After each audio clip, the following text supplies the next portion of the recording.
and the guy popped out of the house to take pictures of me. Right. That's Talon. Okay, so they do, but they do work for Scientology. Absolutely. Okay. Yeah. I mean, he's made a fortune working for Scientology with Gotcha. your tax-exempt money. Gotcha.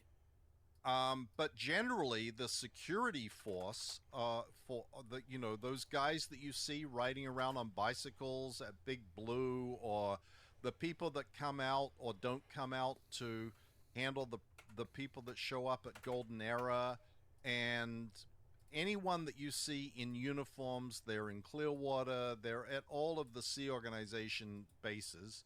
Those guys are just Sea Org members. And they have no more skill at being a security guard than the guy who is the gardener.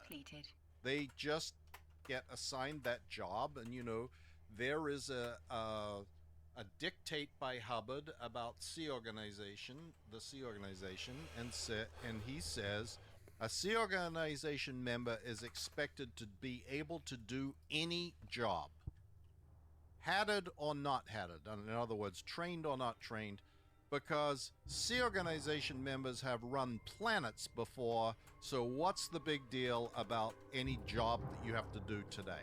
Oh, totally true. Like, I mean, I've been in the Sea Org, I've been around Sea Org members my whole life. Like, literally, you'll hear things like, just get hatted real quick on how to use that, car, or just get hatted, just get hatted on how to perform an operation. Like, there's no, they really have no, they think that Sea Org members could do anything and should be able to do anything. Right. And just get hatted real quick. So that's why they have children operating dangerous machinery. That's why they have, accidents like they do. Of course, they hide all of that up. And people have asked us too, why isn't anybody reporting anything about the child abuse? Well, who's reporting it? Their Scientology parents? They're not going to report Scientology to the police. Like, you're talking about Scientology parents who've given up their children to the Sea Organization. Right. What are they going to do, report themselves?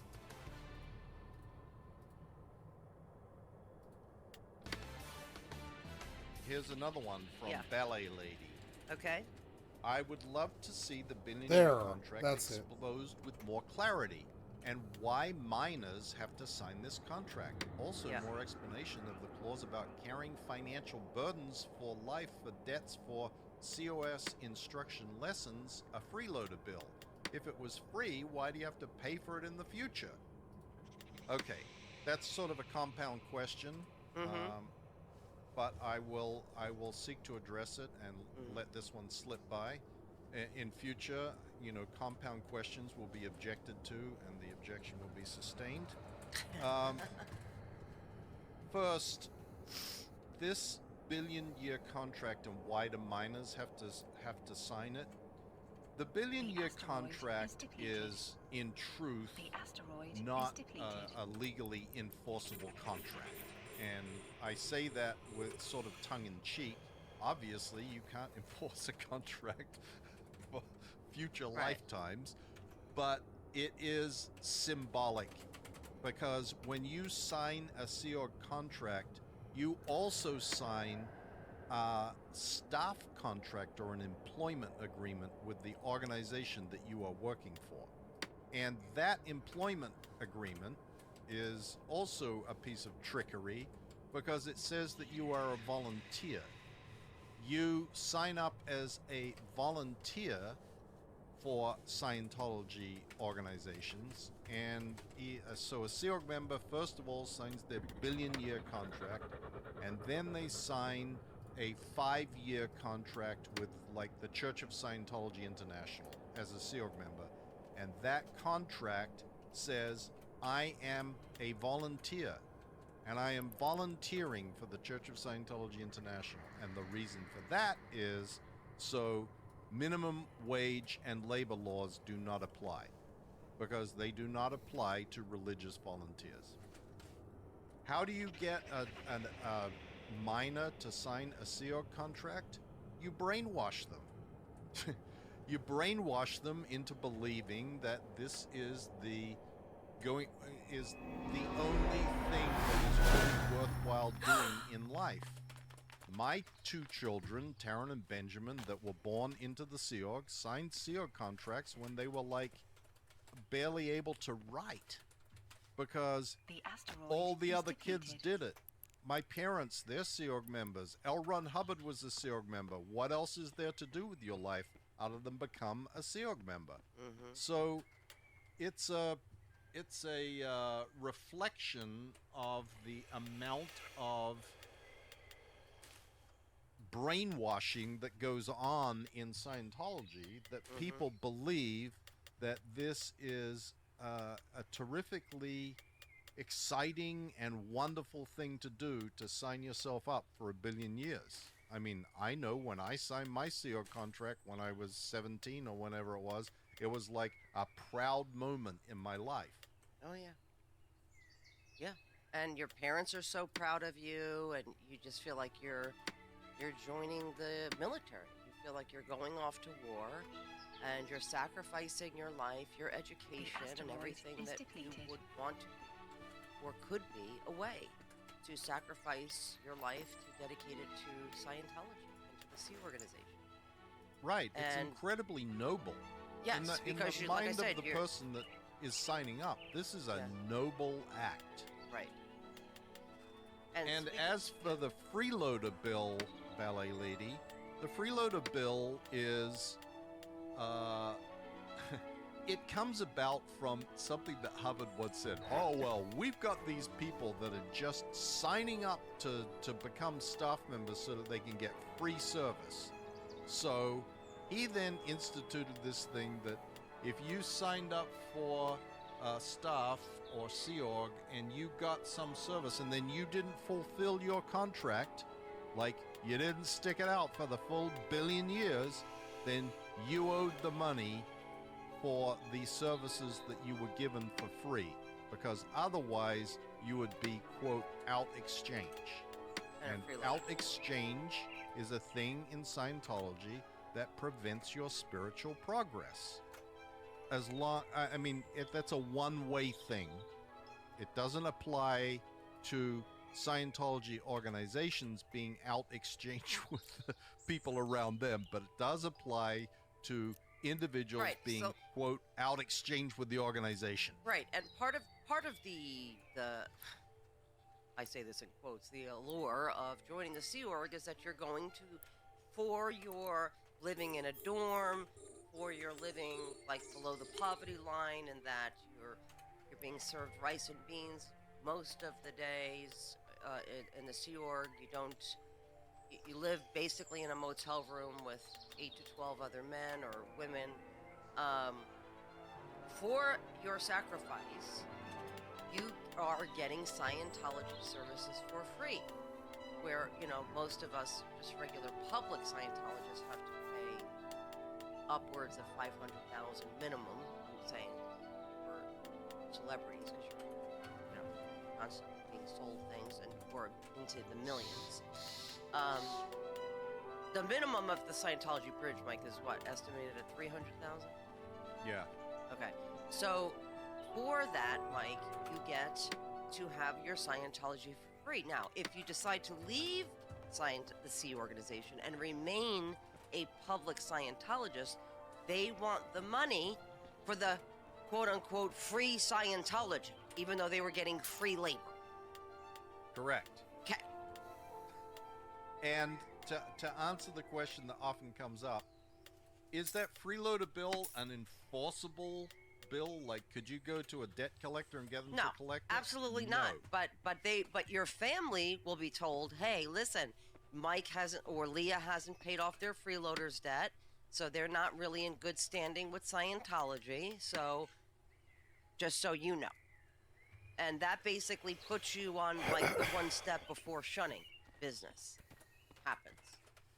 Yes, absolutely. In fact, the first step of getting back into good standing in Scientology is pay off your debts. Right. That's not the second step. That's the first step. That's the first thing you have to do. Right. Pay your money. It's always the money. Yes, always the money. Okay. David has a question. Well, more of a little bit of a story. I'm going to just read through some of this, Mike. A friend and former Yeah. coworker told me about going into a Scientology center and undergoing some preliminary testing or something. It involved holding two ends of something connected to a machine. That's the e-meter. He was instructed to read a text. While he was reading a monitor meaning a Scientology auditor, would interrupt him and ask him what word he had just read. He was then instructed to look up the meaning of that word. I suspect that the dictionary glossary he was to use was one specially prepared by Scientology, and that the words were likely used in an unusual context and specifically defined with particular meaning in Scientology. It seems that this same kind of linguistic manipulation is one of the myriad of tools used by Scientology and other extreme religious sects or political movements to inculcate their adherents. Is that right? Yes. So, Mike, this is an interesting... The reason why I read this is because people don't really understand the way Scientology is taught to every Scientologist. When you are studying Scientology text, you are sitting in a room with a card table, just like card tables set up, and you're sitting next to other Scientologists while somebody is walking around the room. If you sneeze, if you yawn, if you scratch your head, if you look up, if you look away, the supervisor, will walk over to you and say, come into the other room. You go into the other room and they say, because what L. Ron Hubbard teaches is that if you do any of those things that I mentioned, twitched, yawn, scratch your leg, look up to the ceiling, it is believed that you have gone past a word you do not understand. You are not allowed in Scientology to go past a word you do not understand. And oftentimes, you are forced to read aloud the text of L. Ron Hubbard. If you stumble on a word, if you mispronounce a word, you are told to go into the other room with your text where they check every single word in that document. What is the definition of the? What is the definition of what is the definition of thorough? What is the definition of particularly? What is it? And if you don't have, if you cannot spew out the 25 definitions of there and the derivation, you have to reread the materials. So you're taught in Scientology to make no movements as you're reading in front of people, and you have to look up every single word in a regular dictionary and a Scientology dictionary of any word that you are unsure of. And because of that, cult experts have said that Scientology is the most dangerous cult because of the way Scientology is taught, because you are self-brainwashed by reading and learning in that way. Which, Mike, you talk to any Scientologist, they hate to read, and if you ask them to read aloud, they start to get like heart palpitations. Exactly. It's moments of pain and unconsciousness from the past coming back to haunt them. Yeah, because in Scientology, you are forced to read thousands of books. We are all taught to thousands of policies and hundreds of books. These are mandatory reading that you have to sign off on a sheet that you have read, that you have understood it, that you have been checked out on. I mean, you have other parishioners being checked out on how are you going to apply this? What does L. Ron Hubbard mean when he says this? There's no assimilating information or I kind of understand it this way. You have to understand it exactly the way it's written. And it goes so far by because Valeska, one of our friends who was in the Sea Org and abused by Scientology, and we had her on our podcast. But Valeska was at my house last year. She was going to take a test, and Valerie and I were like testing her, right? Like just for fun. We were like, as friends, we were going to make sure that you have your, because she was just visiting, and we were like, no, we got to help you with this test for tomorrow, right? We're asking her questions, and she's like, I don't know the answer to that. And I'm like, Valeska, do you know what this word even means? She's like, I'm not looking up words. I won't look up another word in my life. And I got with Valeska. L. Ron Hubbard didn't invent the looking up of a word. There's normal dictionary. People look up words they don't understand. But it's like with the pendulum swing, right? Like we're like, we won't read a book. We're not gonna read a book ever again. Exactly. We've read hundreds. We've read hundreds, yep. So yes, Oh, this God. is specific to Scientology brainwashing. Is how Scientology is taught is very specific to Scientology, and it's very damaging. And it starts at the age of 5, where they start teaching children in this way, that to yawn, to look up, to twitch means that you have a study barrier that L. Ron Hubbard has discovered, and it's abusive. And Never mind, it's horrible. running good. And yeah, okay. What's Yeah, next, Mikey? and Better. the other part of this also, Lee, is Yeah. there is an enormous amount of terminology in Scientology. Oh, Scientology Like, has its own words, by the way, and own dictionary. on top Yeah, of big on top of dictionaries. looking up there and at and us of the world, yeah, it has its own language. And that language, if you were to hear, you know, Scientologists just speaking to one another in Scientologies, there would be a lot of the things that they were saying that you just wouldn't have a clue what they were talking about. Not totally. a clue. I could have a conversation with anybody with any ex-Scientologist virtually, and have people sit there who are college educated, PhDs, bachelor degrees. They'd be like, what? What? Yeah, and Yeah. and this is something that is, you know, studied and recognized as one of the key points of cult inculcation, because it sets you apart. Right. What? It makes you different and the rest of the world different from the bubble. You know, I always call Scientology a bubble because it Yes. sits inside a world that exists in the real world but doesn't actually interact or doesn't actually, you know, make sense in the real world. And the language is an enormous part of it. And you've talked about this often, Leah. You've said, you know, in Scientology, there's no such thing as rape and molestation and pedophilia. There's out to D. Yeah, they And- made up their own word that basically makes it about the victim. Right. And Yeah. so these Being the words problem. and this language is very, very important to keeping people hypnotized inside Scientology. And Yeah. there is a huge... we even have to be careful. Like, I have to still be careful many, many, many years after I've left to not stumble and use Scientology shorthand terminology for I things. know.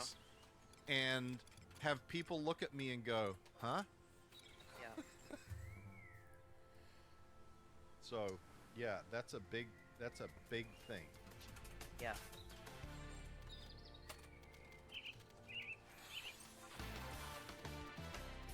Okay, Scientology, this is from Alexis. Scientology basically deprograms you not to have any emotion and not to think for yourself. How does it feel when you first get out and have the freedom to make your own decisions and feel emotions that you had to suppress?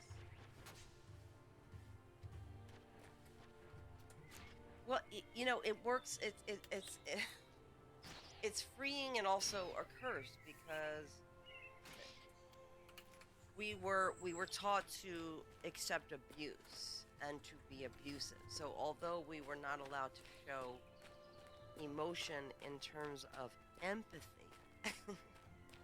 and sympathy for one another, but certainly for the real world, we were very allowed to be abusive. And angry. Yes. And that's physical, that encompasses, you know, words. We're taught to accept these things and to dole out these things. And so for us, it's been, for me anyway, it's been a learning curve to learn how to communicate in a way that's not aggressive and not what I've been raised in and Yeah. taught to That's be. not and just ta- you, yeah. Leah. Yeah. Yeah. You're not afflicted with that problem, you know, as No, as no, a we all are. lonesome person in the wilderness. We all suffer that. I mean, the number of people who, in my interactions with them since leaving the Sea Org, have, you know, been shocked or hurt or upset by how I treated them is way too many. Yeah. And, you know, I feel like I have learned a lot, and I'm much better at that, but like almost inadvertently I would do that, and the amount of, you know, my life, what I thought was a great deal of force or aggression was, or what I considered was a small amount of force and aggression, was way more than the normal person's tolerance level for that. You know, I'm very hardened to having people screaming in my face, or like very abusive and very, very forceful.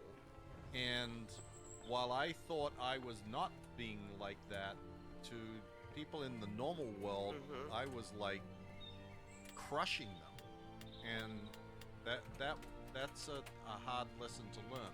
But on the other hand, I think that probably, and I've said this before, the greatest, you know, Scientology talks about bringing you freedom, that this is the spiritual, you know, our goal is full spiritual freedom and enlightenment and happiness and freedom and certainty and blah blah, all these things.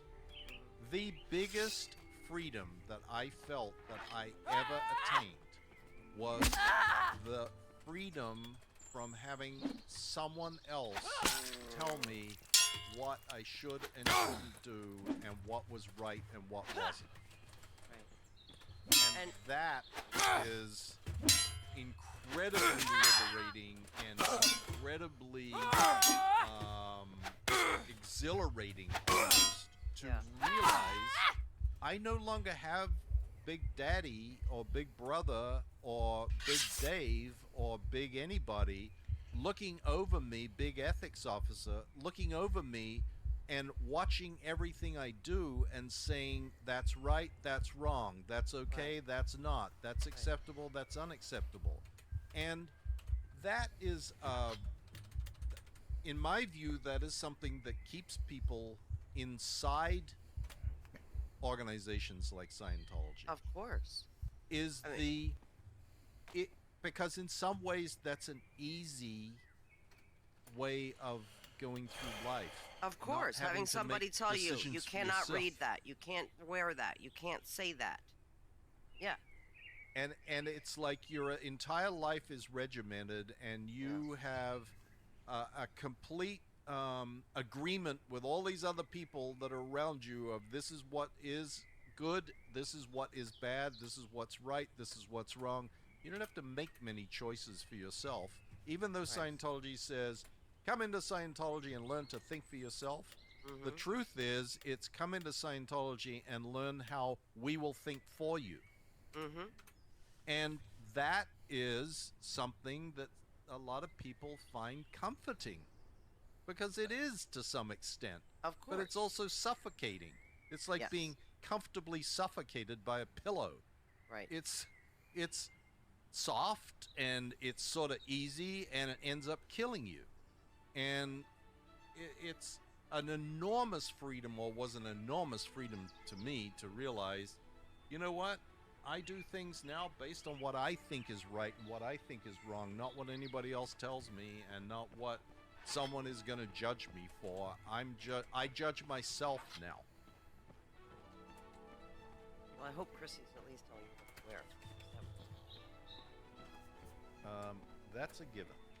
Great.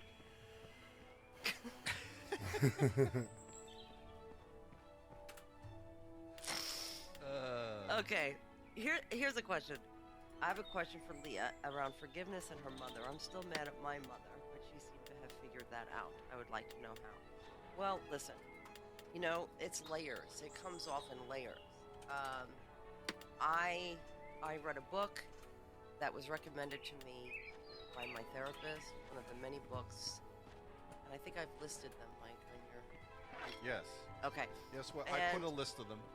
Okay, and in the book, it talked about, like, the meaning of your pain, finding meaning for that, and purpose. And that's how I was able to forgive my mom partially for originally getting us into an abusive cult.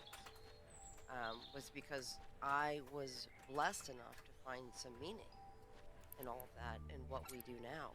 In the book that I've written, in the series that we've done, in the podcast that we're doing now, if we were able to help one person not get involved in Scientology or get out of an abusive cult or an abusive relationship or stand up for themselves or go after something they really wanted in their life or reconnect with a family member who was, extremely Catholic, extremely Christian, and they decided to connect back up with their son or daughter who was gay, who formerly disconnected from it. These are the reasons that gives this is what gives our pain some meaning. And for that, I have forgiven my mother in that way. But, listen, as you go through therapy, I found a lot more reasons to be upset with her, so I'm back to being mad at her. But, I think this is a relationship that is growing still because we're just out of this thing, 5 years. And, it takes time because for the first year, you're kind of in a daze. We're still, I'm still trying to figure out what I'm doing, and then I'm writing the book, and so it takes years. Anyway, my short answer is, I haven't completely forgiven her, but we're working on it. She's my mother, and God bless her. She's willing to try to make it better, because it's not just about the Scientology, right? It's about, as a parent, I'm learning, my first response to anything my daughter has a criticism for me for is, I'm doing the best I can, or I did the best I can, and I'm learning that that's just not a great response.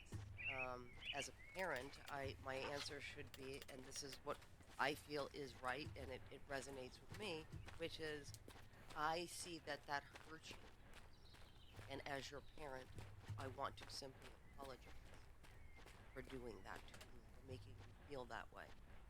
As her parent, I don't have to be right. I don't need to justify my bad decisions, even if it's real or not real. Like, even if, kids like to, shit on their parents and make their parents feel badly about everything that we do. But at the same time, that's not my job, is to make Sophia wrong for the way she feels at 13. I know it's going to change when she's 25. She might think it differently. She might say, Mom, when you decided that we should do this, I felt alone. I felt that was not a good decision for me. And my response needs to be, and I am sorry. Period. Period. And, I've had to work through this with my mom because that's her response. At the time, Leah, I thought that was the best thing for us as a family. And had I not had a therapist sitting there saying, but do you see now that it wasn't? Do you see now that it wasn't a good decision for your family? Well, yeah, I see that now, but, and it's all this kind of defensiveness. When the answer just needs to be, I see that now. That was a bad decision that I made for my family. I see that it caused warp drive active. A bad effect on my girl. I see that. That's it. That's all that's needed. So we're working through that, right? There's a defense mechanism built in all of us, right? Where we can't just admit that we're wrong. Yeah. Yeah, especially us Australians.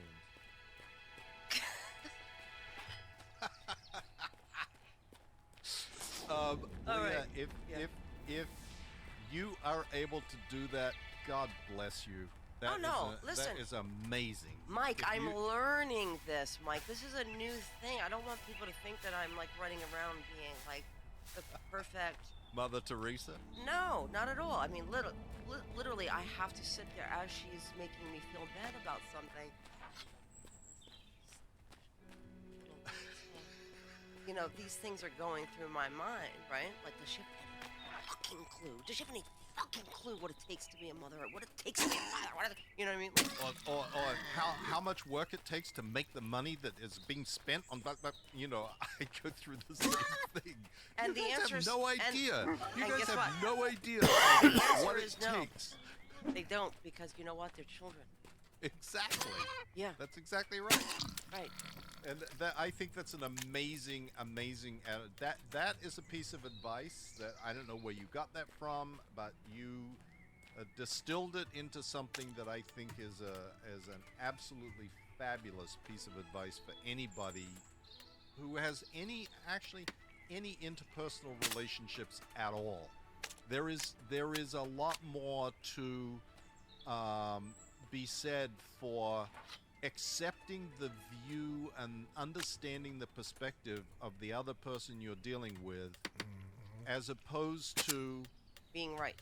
trying to force your perspective on them, Right. which is what being right is. You're trying to explain to them how their perception of what happened is wrong because they don't understand your motivation. Right, and your motivation doesn't fucking matter. Exactly. And that's what I'm trying to learn, right? Like, you know, my justification for doing something that ultimately hurt my daughter or didn't make her feel loved or supported doesn't really matter in the moment that we're talking about it. Maybe when she's 30 or she has her own kids, she might go, you know, that was fucked up, Mom. I shouldn't have said that to you. I know why you were doing that, and you were doing the best you could at that time. That's for her to say. That's not for me. Yep. I totally, and that's why I said I think that's a very brilliant and profound piece of advice, and I think we could all do to listen to that. Well, and I will also still working add, on it, Mike. Okay. Yeah, well, me too. I'm no saint. But I do want to also add that I must say, from observation of you and your mother, the most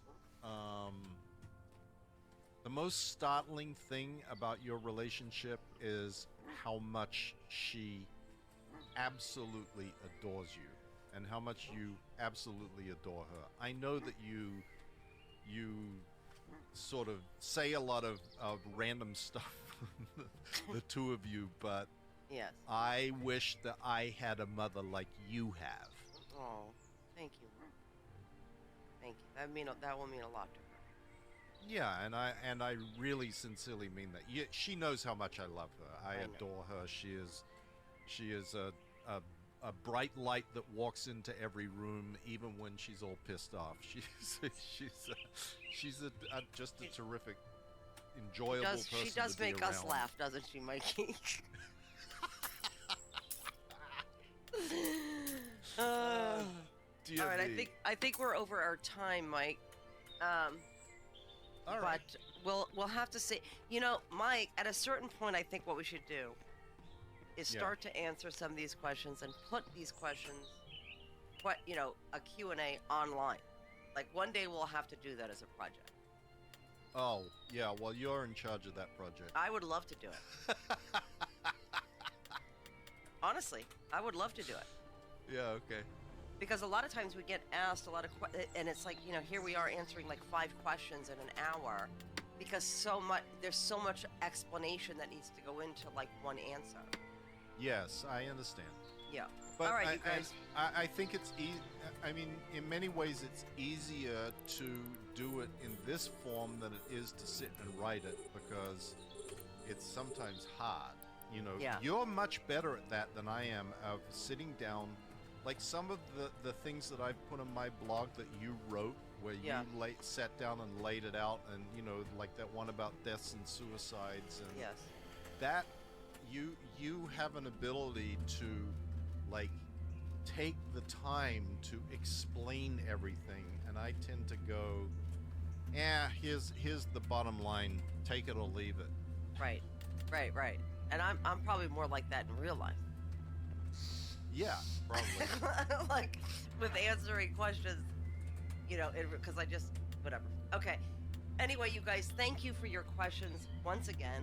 We will figure out how to get these a little bit more streamlined in our answers. But it is worth having you guys understand the answers, because it is with Scientology, everything is different. So until next time, thank you again for listening, and Willie will be talking at you soon. Thanks so much. Bye-bye. Bye, Mike. Bye.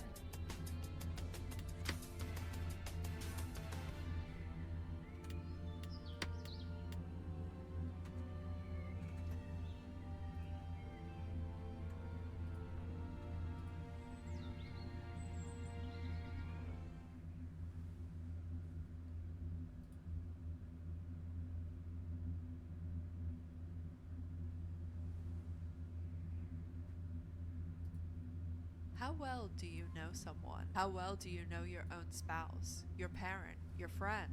Some people are able to hide who they truly are, and the case we're talking about today involves an individual who managed to conceal their true self for decades. Alec Murdoch was able to not only hide the monster that he was, but he was able to create a completely fake life and present himself as a successful lawyer from a prominent family that had the picture-perfect life, with a loving marriage, a close relationship with his 2 sons, millions of dollars, gorgeous multiple homes, international vacations on private jets, fancy cars and toys, everything you could possibly want.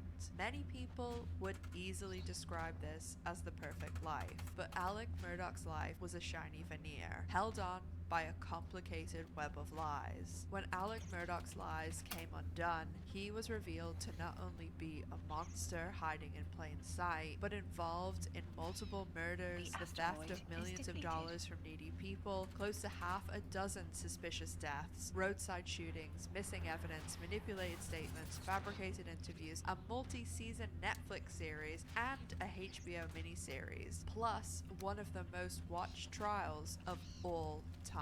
That could actually result in a mistrial due to jury tampering. So today we'll be discussing how Alec Murdoch and his family went from having it all, what most people would describe as the picture-perfect life, to losing absolutely everything they held near and dear, including 2 of their own lives. One of the biggest and most talked about cases of recent years has been about a prominent South Carolina family known as the Murdochs. It looks as though the Murdoch case is going to continue dominating the headlines due to the recent revelations, which may grant Alec Murdoch a new trial regarding the murder of his own family members. But we're getting ahead of ourselves. Later in the video, we'll not only discuss the trial of Alec Murdoch for the murder of his wife and youngest son Paul, but why he may be granted a new trial and some other information you may not know about the Murdoch murders. Today, we'll also be going over all of Alec Murdoch's fraud and theft cases, where he in fact stole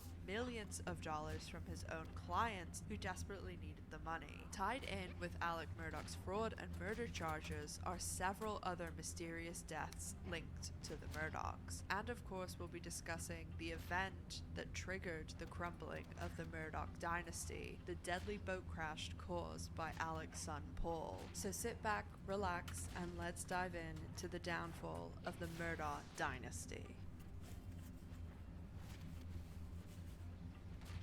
To begin with, we're just going to go over a little bit of background about the Murdoch family, and if you know who all the family members are and you know a basic bit of history about them, then you can skip to the timestamp on the screen, as that's when we're going to begin to discuss all of the incidents that happen and also the deep dark spiral that this family falls into.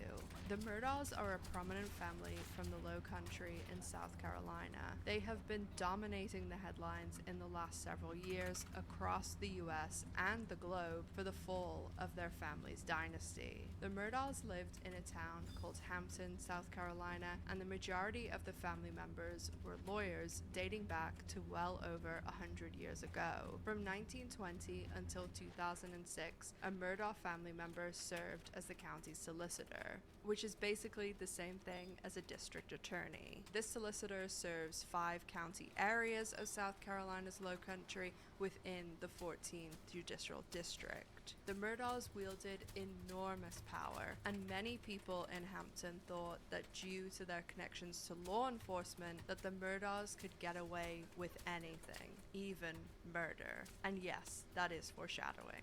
While Randolph Murdaugh Sr., Randolph Murdaugh Jr., and Randolph Murdaugh III all served as the solicitors of the 14th District, the Murdaugh family also opened and operated a law firm founded by Randolph Sr. in 1910. A lot of people have pointed out the hypocrisy of them being on both sides of the table. The Murdaugh law firm, which was called Peters, Murdaugh, Parker, Elstrick, and Dietrich PMPED, specialized in personal injury litigation. Due to the events we're about to discuss in this video, the law group ceased operations and changed its name to the Parker Law Group last year in 2022 after over 100 years of practice. Randolph Murdaugh III, known as Handsome, married a woman called Miss Libby, and together they had 4 children, 1 daughter Lynn and 3 sons, Randolph Murdaugh IV, Richard Alexander Murdaugh, and John Marvin Murdaugh. Miss Libby was a teacher that then served on the school board, and according to people in Hampton, she easily won all her re-elections. Miss Libby also was the co-owner of a small boutique called Branches with her daughter-in-law Maggie Murdaugh, who we'll discuss extensively in this video. Both Randolph IV, known as Randy, and Richard Alexander Murdaugh, who went by Alec but spelled like Alex, both became attorneys. Lynn became a victim's advocate, and John Marvin owns a rental business. The family traditionally went to undergrad and law school at the University of South Carolina, and Alec also followed in these family footsteps. While at USC, he met and married his future wife, Maggie Brandstetter. After a few years working in other practices, Alec and Maggie returned to Alec's native Hampton, a small town in South Carolina's Lowcountry with less than 3,000 residents. After moving back to Hampton in 1994 with his wife Maggie and his toddler son, Richard Alexander Murdaugh Jr., who goes by Buster, Alec began working at the family law firm PMPED. Alec's older brother Randy was also working at PMPED, and Alec mainly focused on personal injury cases. Over his 2 decades as a lawyer, he did also serve as volunteer solicitor and handled a small number of cases over the years. Alec's personal injury cases were mainly accident related, and not only was Alec very successful, the entire Murdaugh family was very successful, and the law firm was as well, with the lawyers at the firm frequently achieving bonuses in the high 6 figures and sometimes even the 7 figures. From the outside looking in, Alec Murdaugh lived a charmed life. He was from a successful, powerful, and rich family. He had an excellent high-powered job with a very large salary. He had a wife and 2 sons. He had multiple properties, including a beach property in Edisto and a hunting lodge, Moselle, which had over 1,800 acres. He had everything that he could possibly want, with gorgeous houses, land, nice cars, holidays on private jets, the best of everything, and his sons Buster and Paul seemed to want for nothing. If you looked at this family from the outside in January 2019, everything appeared to be perfect for the Murdaughs. But by 2023, the mask had slipped and things looked very different. The Murdaughs were tied to multiple deaths, fraud, the theft of millions of dollars from needy people, and the loss of their power, money, influence, reputation, freedom, and in some cases, even their lives.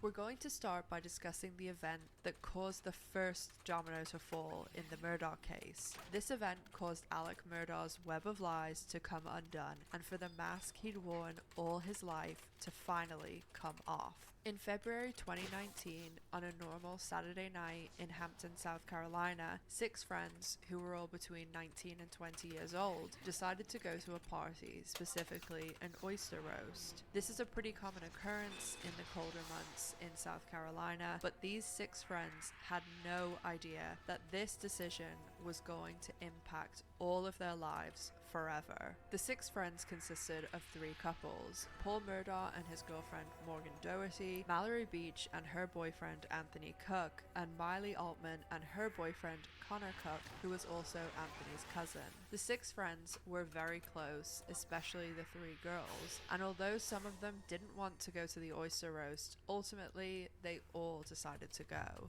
Paul Murdaugh knew that that evening there was going to be traffic stops and DUI checks, so he decided to take his father's boat. Paul hooked his father's boat up to his white pickup truck, and on the way to his family's river house, where all the friends were going to meet to launch the boat, he stopped at Parker's gas station to fill up and also buy alcohol. Paul Murdaugh used his older brother's ID to purchase the alcohol, as his brother Buster had obtained a duplicate copy of his ID for Paul to use. Paul Murdaugh purchased about $50 worth of alcohol, and the 3 couples headed to the Murdaugh family river house and started drinking. Before they set off in the boat for the oyster roast, Paul had funneled 6 beers, and when the kids arrived at the oyster roast, they continued to drink. But as Paul Murdaugh always did, he took drinking to a different level. Paul Murdaugh was known for drinking to excessive extents, and this evening was no different. By the end of the night, Paul had got pretty belligerent. This was such a common occurrence that his friends had even given his drunken alter ego a nickname: Timmy. Drinking and driving seemed to also be a very regular occurrence for Paul Murdaugh, as even though he was completely hammered, no one at the oyster roast, including his own Uncle Randy, who was there, seemed to worry too much about the issue of him drinking and driving the boat. The only comments that were made by other people at the party was that it was getting dark and cold, and that's the reason that they might not want to drive the boat back. Paul's ex-girlfriend Morgan Doherty has also spoken to Netflix about getting into a car accident with Paul when he was drunk. They were driving in his truck and it flipped over, and Paul called his grandfather, as he usually did, to get him out of trouble. Paul's grandfather and his parents both showed up to clean up the crash site, and Paul Murdaugh and his parents even chastised Morgan for attempting to call 911 and said that Morgan could have got their son in trouble.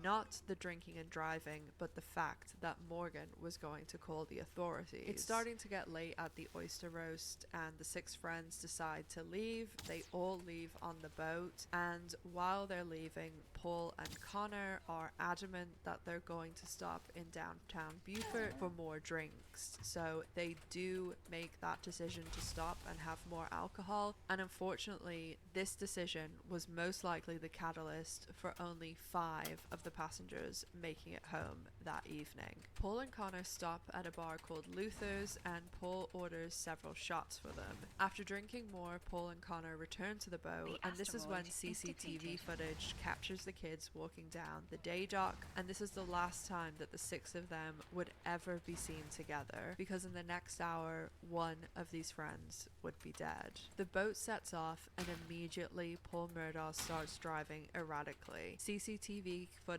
also captured the boat speeding and driving around in circles. The rest of the group tries to convince Paul to let one of the others drive, to stop speeding, and just to get them home. Towards the end, some even ask to be dropped off at the dock because they're scared of Paul's driving. Paul takes off his shirt and begins screaming at the rest of the group. He goes up to his girlfriend Morgan Doherty and screams in her face and asks her why she doesn't have his back. Morgan said, why would she have his back when he's behaving so poorly? Paul then slaps Morgan and calls her disgusting names, insults her family, and spits on her. He just started calling her like a bitch, and he was like, "You're such a whore." Paul Murdaugh then walks up to the throttle of the boat, slams it down, and the boat accelerates and smashes into the bridge, The front of the boat hits the bridge and the back of the boat goes up and absolute chaos erupts. When the boat hits the bridge, Anthony Cook and Mallory Beach were in the back of the boat, so both of them are ejected from the boat along with Paul Murdoch. Connor Cook smashes into the right side of the boat, cracks the windshield and some rod holders,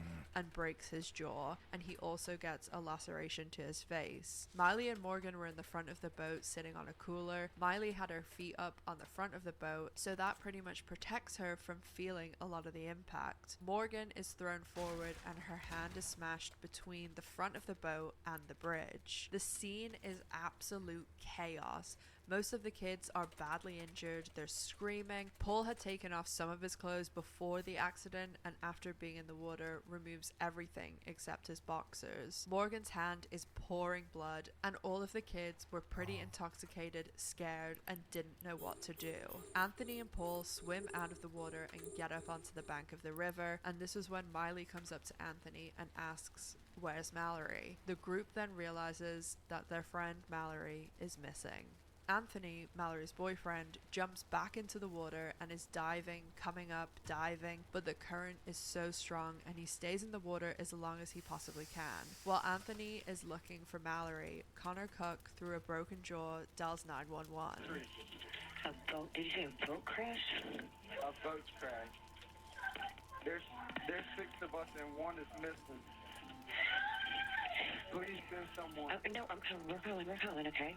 911 sends ambulances, cops, fire and rescue, the Coast Guard, they send everyone. The problem is there's another bridge near where the kids have crashed, and that bridge is referred to as the Paris Island Bridge. The emergency services accidentally go there. There's further confusion with finding the kids, and it actually takes around 30 minutes for EMS to arrive on the scene, with cops being the first people to arrive. Morgan, Miley, Connor and Anthony's main concern is the fact that they cannot find Mallory. We hit a bridge in the boat. Connor's messed up bad. We can't find Mallory. Morgan's messed up bad.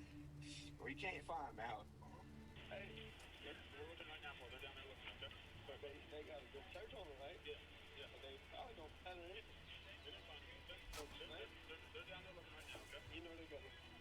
That's a good search, right? Anthony is furious with Paul, and while there is a lot of body cams, dash cams, and audio from the scene that night, there's a lot missing. And a lot of people will tell you that the reason it's missing is because a lot of the investigators who arrived at that scene had very close ties to the Murdaghs. At one stage, Anthony tells the lead deputy for the first 24 hours, Michael Brock, "Paul Murdoch killed my girlfriend," and that audio is not in evidence. Michael Brock has close ties to the Murdoch family. Get that right there away from me.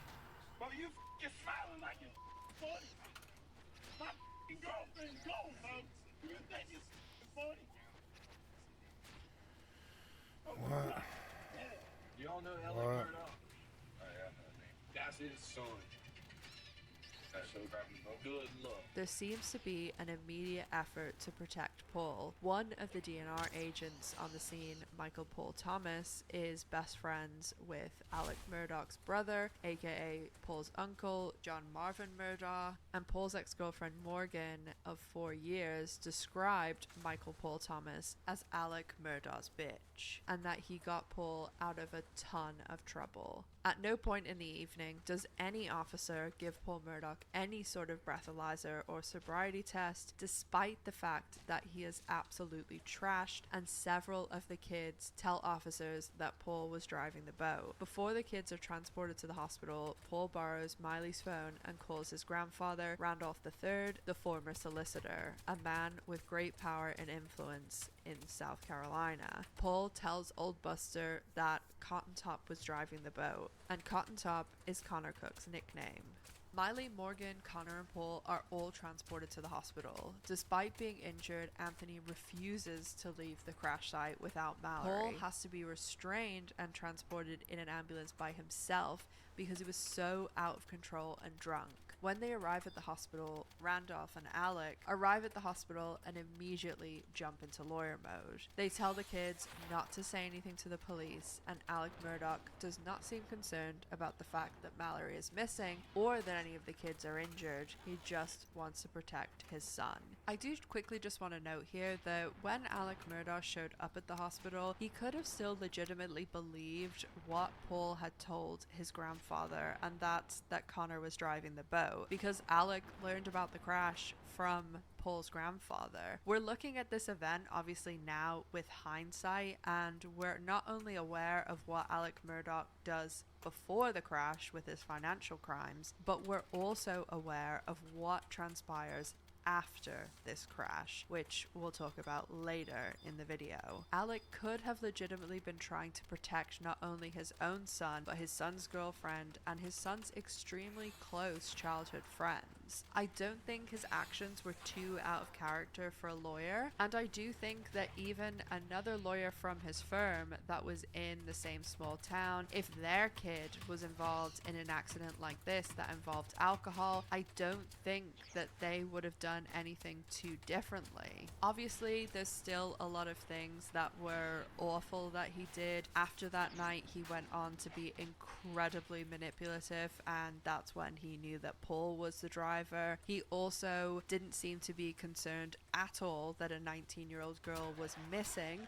He didn't call her parents because we have all his phone logs.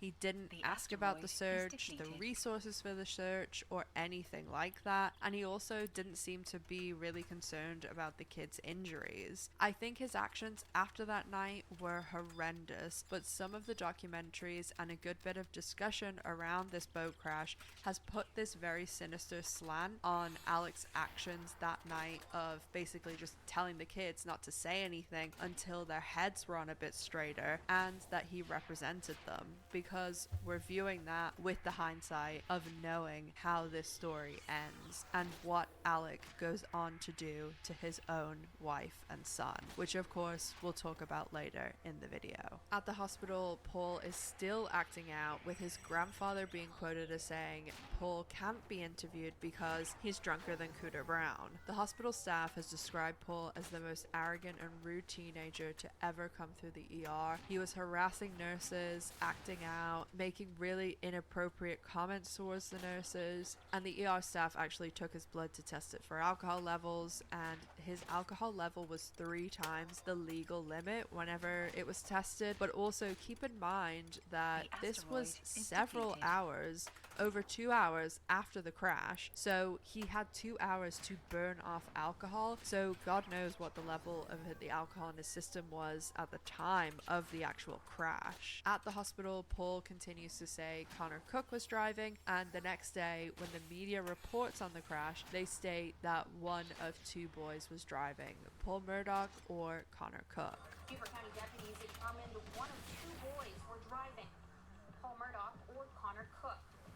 The next morning, Mallory Beach is still missing. Most of the kids have had to have treatment for their injuries. Morgan has had to have surgery on her hand. Anthony and Mallory's family are out in the riverbank every single day, hoping that Mallory will be found.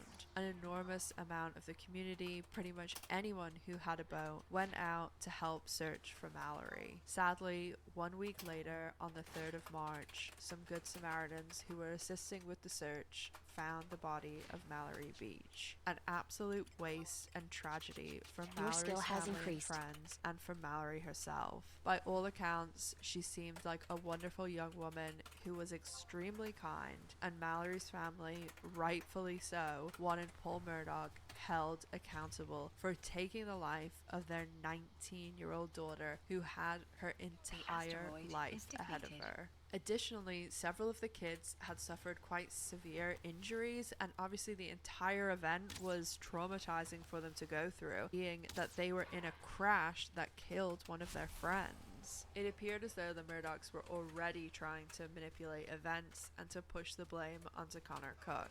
1 month later, on April 18th, Paul Murdoch was indicted on charges of boating under the influence, causing death, and 2 counts of boating under the influence, causing great bodily injury. Many people in Hampton thought that either nothing was going to come of this, or that the Murdaugh would use their influence and power to get Paul off lightly. Paul was facing over 25 years in prison for these charges. On May 6, 2019, Paul pleads not guilty to all charges. Mallory's mum wanted Paul to be held accountable, of course, and she was referred by a friend to a lawyer named Mark Tinsley. On behalf of the Beach family, Mark Tinsley files a wrongful death lawsuit. This lawsuit was against Parker's, the convenience store that Paul purchased the alcohol from that night. The lawsuit was also against Luther's, which was the bar that Paul and Connor drank at after the oyster roast. And the lawsuit also included 2 homeowners, Kirsty and James Wood, where the oyster roast was. So the lawsuit was against anyone who had served the 6 kids alcohol that night. The lawsuit was later amended to only name Richard Alexander Murdaugh Sr. and Jr., Very good, halfway. which is Alec, Paul's father, and Buster, Paul's brother, and also Parker's convenience store. Alec was named as it was his boat, and also because he had knowledge of Paul having an alcohol problem, and Alec still gave him his boat. Mark Tinsley also had collected evidence from the Murdaugh social media, as both Alec Murdaugh and Maggie Murdaugh, Paul's mother, had an avalanche of pictures and videos posted on there that had Paul drinking around them, and they'd also liked a number of pictures with Paul drinking or drunk, displaying that they clearly knew Paul drank to absolute excess. They also knew that Buster Murdaugh had obtained a duplicate ID that Paul was using to buy alcohol, and that duplicate ID was why Buster was sued. Not very much happened for 2 years. Obviously, COVID delayed things, and then unfortunately both Mark Tinsley and John Tiller, who was Alec's lawyer, were diagnosed with cancer. During the 2 years, Alec Murdaugh offered up the insurance money that he had, which was about $500,000, but also was claiming to Mark Tinsley that he was broke and couldn't pay anything more. He told Mark Tinsley he may be able to come up with $1 million, but that was it. Alex Murdaugh also approached Mark Tinsley at an event and said, "Hey Bo, what's this you've been saying? I thought we were friends." And Mark Tinsley told Alec Murdaugh they were friends, but he would be doing everything he could for his client, and that Alec was going to have to pay out of his own pocket. Mark told Alec that he would be looking for around $10 million. Mark and the Beaches thought it was odd that Alec was claiming he was broke, as they knew not only did Alec have generational wealth, but that he was earning millions of dollars as an attorney. Mark told Alec that he needed to turn over his finances to prove he was broke, but Alec Murdaugh couldn't turn over those finances, because one look at them and people would realize that for over a decade, Alec Murdaugh had been stealing millions of dollars.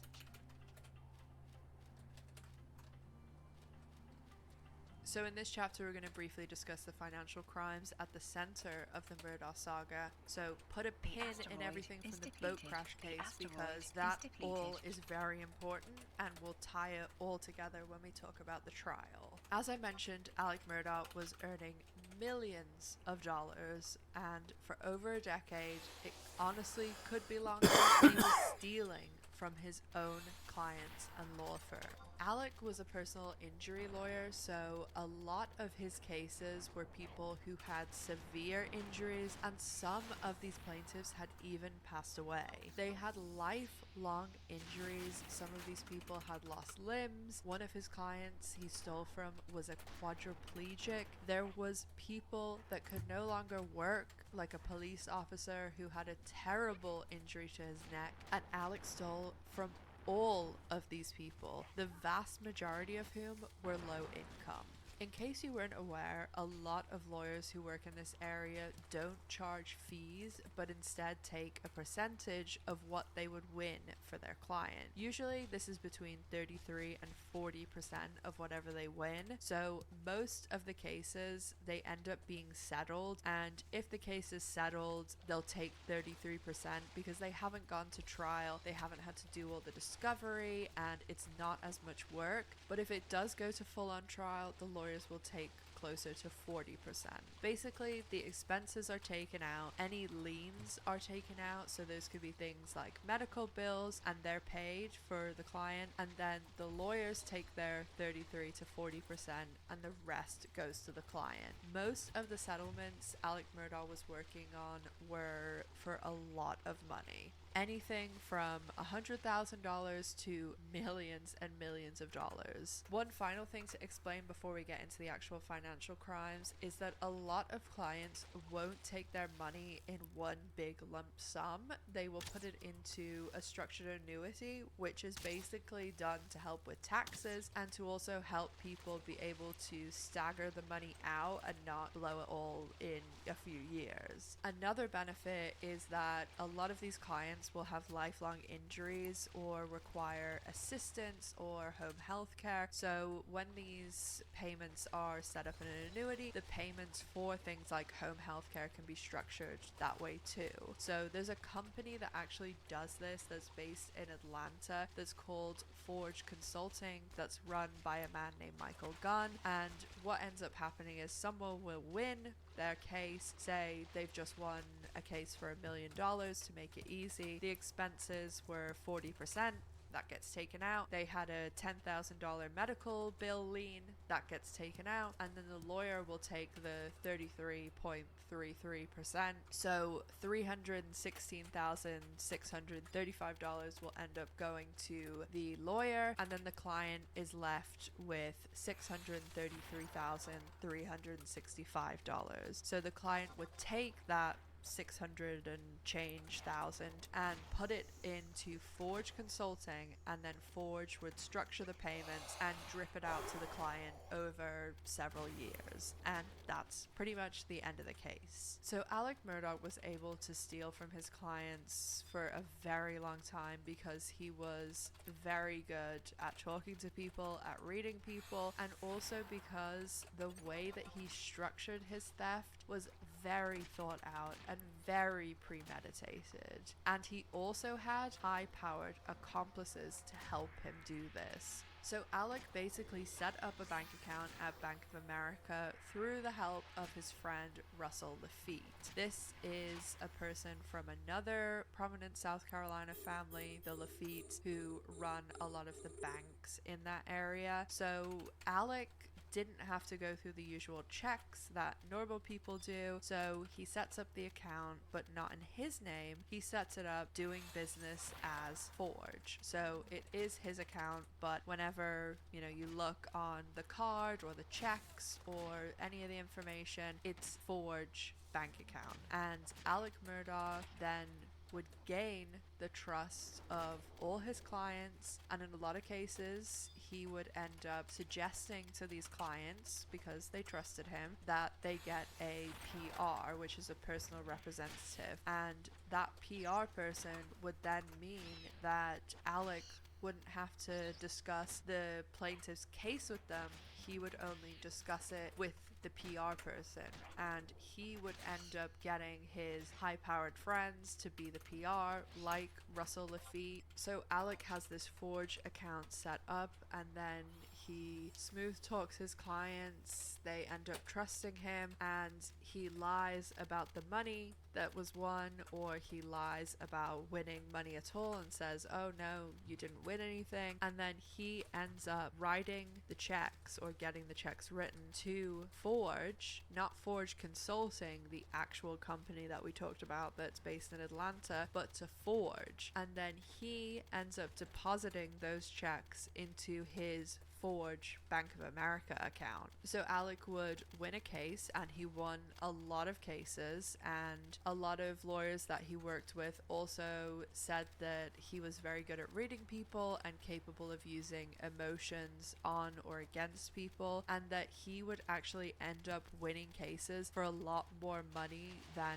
he should have won. So he would win the case, the expenses would be paid, the attorney's fees taken out, and then it would be sent into his law firm, and the client's money would be put in a check form, written out to Forge, and then he would cash the Forge check into his Bank of America Forge account. His law firm would just see, oh, the check went to Forge, that's totally normal, and they wouldn't think anything more of it. Alec stole over $10 million from clients this way. One of the largest thefts was from the children of his former housekeeper and his son's nanny, Gloria Satterfield, who worked for the Murdochs for over 20 years and then worked for Alec's parents even before that. Gloria also died under suspicious circumstances at Alec Murdoch's Moselle property when she, according to the Murdochs, fell down brick steps after the family dogs knocked her over. At Gloria's funeral, Murdoch approached Gloria's sons and told them that he was going to sue himself and that the boys should go see his friend Corey Fleming, and Corey would set them up with some money. Alec Murdoch, Corey Fleming, and Russell Lafitte did a lot of these schemes together, and Russell Lafitte and Corey Fleming have also been charged for their involvement with Alec Murdoch's crimes. Gloria Satterfield's case ended up being settled for over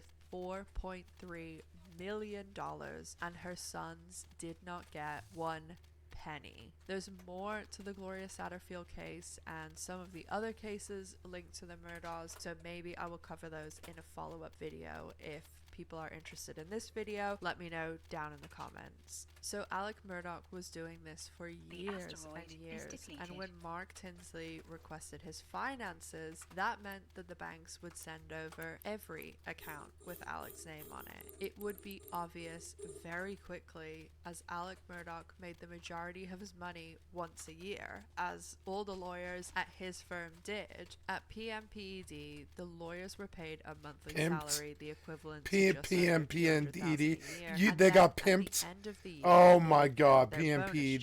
check. The bonus You check got was broken up pimped. between all the lawyers from Oh the my accumulated God, fucking lawyers' white fees guys. they all won that year. How much the Yeah. bonus check was for White depended collar on how many cases crime. they did, how much they earned for the firm, but these PMPED. bonus checks Jesus were fucking huge, and the Christ. vast majority of their income. They were Fucking really high douchebags. in the six figures and sometimes even in the seven figures. So someone would look at Alec's bank statement and know he's not getting all these huge payments throughout the year. He should just be getting his salary and then the one big bonus payment in December. But he was having hundreds of thousands and millions of dollars coming into these accounts through this fake Forge account. So at the beginning of June, I want to set the scene. Alec Murdoch has been stealing clients' money as far back as the early 2010s. The boat crash civil suit is going to cause this to all come out and reveal him as a thief, liar, manipulator, and drug addict, as he was using some of the money to fund an oxycodone habit. His older son Buster has also been sued civilly, and he has just been kicked out of the University of South Carolina Law School for plagiarism. His youngest son Paul could face up to 25 years in prison, and the civil case is going to cause Alec Murdoch to owe up to 8 figures. Things are beginning to come undone for Alec, and to make things even worse, on June the 4th, the mediation in the civil case fails, making it seem as though the boat crash civil case is going to go to court, meaning that Mark Tinsley is going to get access to his financial records. Reporters surrounding the boat crash case are also exposing other skeletons in his closet, and to top it all off, he's gotten sloppy, and his law firm have just found a trail of breadcrumbs that are going to expose all of his financial crimes.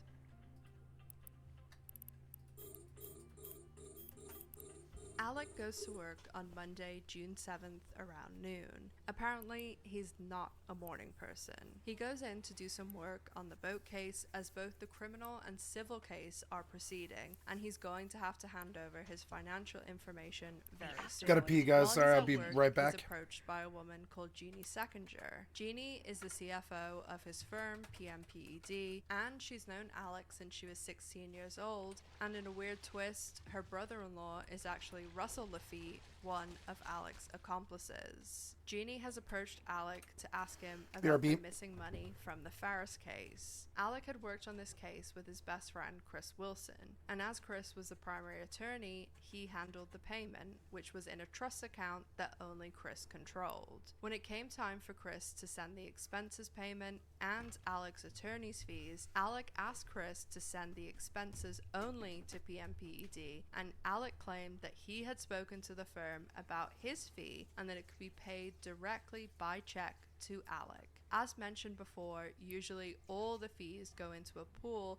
and the lawyers then all get their bonus check from the fees once a year in December. Alec was Chris's best friend, and of course Chris trusted him. So Chris sent the expenses check to PMPED and gave Alec the check for his fees. Alec's paralegal, Annette Griswold, had discovered that some fees were missing and had spoken to Jeannie, and after some investigation by Jeannie, she believed that Alec had received the fees himself. Jeannie and Annette weren't actually worried in the beginning that Alec was stealing. What they were worried about was that Alec was trying to hide money and put it in Maggie's name rather than his own, because the boat crash civil case was going to come after Alec for money, so if it was in Maggie's name, they wouldn't be able to touch it. A few minutes into the conversation with Jeannie, where she had confronted Alec about the missing fees, Alec received a phone call about his father's health, and he was told his father was terminal and did not have much longer to live. Jeannie immediately tabled the conversation about the fee and asked about his father. Alec then went home from work early that day, as he'd asked both Paul and Maggie to come and stay at Moselle,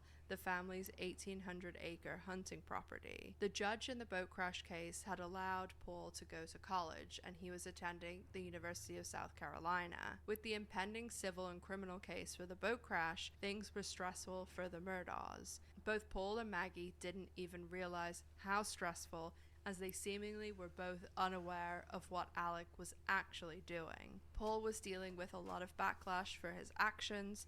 The Hampton community thought that he was receiving special treatment, as Paul spent no time in jail, he wasn't handcuffed, he didn't wear the orange suit, and even his mugshot was taken in the hallway after court as opposed to being traditionally booked. He also received a lot of hate on social media. Due to it being summer, Paul was home from USC and was working for his uncle John Marvin, and had stayed at John Marvin's the night before. Maggie had been staying at the family's beach house in Edisto. Maggie was not living in Hampton anymore because of everything that happened with the boat crash. She felt like people were shunning her in the community, and she saw also how Paul was being treated, so she preferred to stay over at the beach house. Due to Alec's father not doing well, Maggie went to Moselle to be with Alec, and Alec had also asked Paul to come home to help sort out the sunflower field after their groundskeeper, CB, had apparently destroyed the sunflowers. When Alec returned to Moselle after a few hours of work, Maggie was not there yet, as she had a doctor's appointment in Charleston. So Alec and Paul rode the property, sorted the sunflowers out,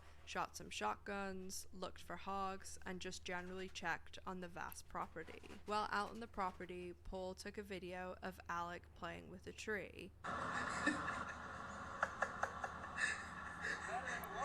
This video would become very important later, so bank that in the back of your mind. Later on in the evening, Maggie returned home. Maggie, Alec, and Paul all had dinner together, but by the end of the evening, only one of them would be left alive. After finishing dinner, Paul and Maggie went down to the dog kennels. a short walk from the house, or a very short drive in a golf cart. Paul appears to have taken a golf cart and Maggie had her car down at the kennels. Later that night, Alec told investigators he had had a nap, woke up at 9 p.m. and then once he got up, got himself together, texted Paul and Maggie and said he was going to check on his mum and dad. He then gets in his car and drives less than 20 minutes to his mother and father's house, which is named Almeda. On his drive to and from Almeda, Alec places a large number of phone calls. People do report that it is common for not only Alec but all the Murdaghs to call people while they're driving, but the amount of calls does seem quite excessive. His father is sadly terminally ill in hospital. Due to Alec's mother suffering from dementia, the only witness to really be able to place Alec at Almeda is Miss Shelley, who is Miss Libby's caretaker. Alec later tells investigators that he stayed for 45 minutes to an hour at Almeda, although there's some discrepancy here between Alec's account and Miss Shelley's, but we'll discuss that later. Alec then drives home to Moselle. He arrives around 10:07 and discovers an absolutely horrifying scene. Alec goes to the house and discovers Paul and Maggie aren't there, so he goes down to the kennels to check on them. When he arrives, the dogs are barking. The scene is chaotic. Both Paul and Maggie's bodies are lying on the ground with multiple gunshot wounds. Paul's wounds are to his neck and head. They are so severe that Paul is almost unrecognizable. Alec told investigators that night that he immediately ran to check on Paul, checked for a pulse, tried to turn him over, and when he did so, Paul's phone came out of his pocket. Alec said he picked up the phone and, quote, tried to do something, end quote, and then put it down. He then goes over about 30 feet away to Maggie, checks Maggie's pulse, and then calls 911. Approximately 20 minutes after calling 911, police officers respond. Before officers arrive, while still on the phone with 911, Alec asks to hang up from 911 to Your call skill his has family increased. members. That evening, Alec's family come to Moselle, along with all the attorneys from his law firm.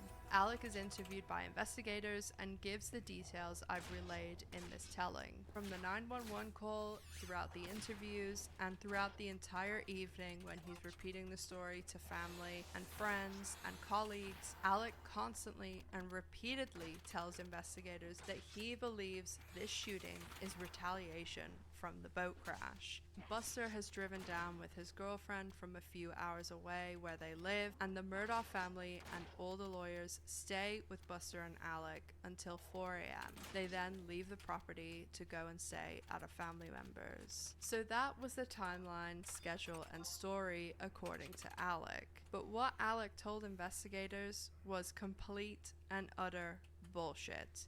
In fact, Alec was not only with Maggie and Paul minutes before the murders, but there's recorded evidence to prove this. The real timeline, or as accurate as we can be by piecing together video recordings, cell phone data, car GPS, and on-store records, is as follows. 8:44 p.m.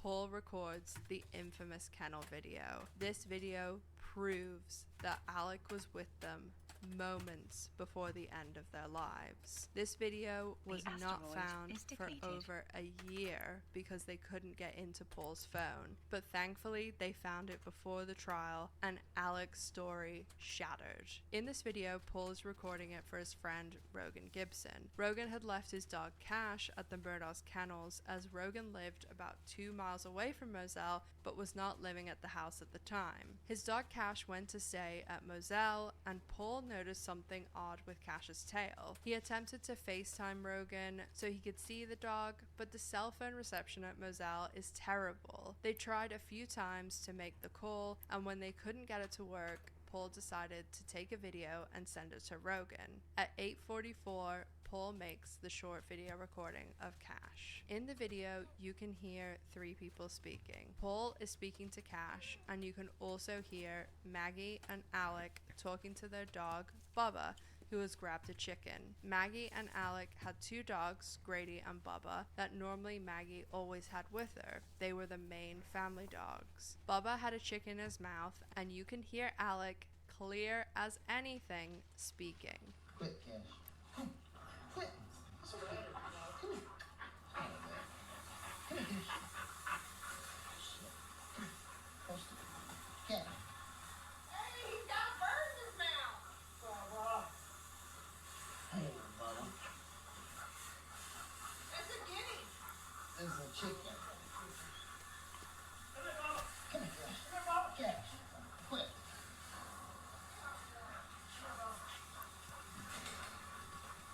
This places him at the scene of the crimes moments before they happened. Alec now claims that he took the chicken from Bubba's mouth and then immediately left on the golf cart, returned to the house, lay down for a few moments, then got up and left the property and went to his parents' house. Another thing that was incredibly weird was that Alec Murdaugh, when he was down at the kennels when this video was taken, he did not have his cell phone with him. He left it at the house. And many people, family and friends and colleagues, testified that Alec was never without his cell phone. I have a really... I died somehow. The poison? And I Oh. will put it in the pinned comment. The I poison. always put all of my sources. Damn it, I killed him. In comment. This will be everything that I use for the video, like all the clips, but it also includes anything that I've read, watched, listened to, and I've put everything, as always, in the pinned comment. So if you want to know more, I really suggest starting with those sources because there's some really great ones down there. Also, I just wanted to say that because I wanted to explain where I'm getting the information from, and this is literally from the trial. Like, this is the document that they used at the trial that the investigators and SLED and everybody was using. All through this report, you can see Maggie, Alec, and Paul using their phones throughout the day. It's like every time they pick up the phone, every time the phone, turns on, a call is placed, a text is, like, it has everything that happens on those phones, like even when the flashlight turns on. So it's incredibly detailed.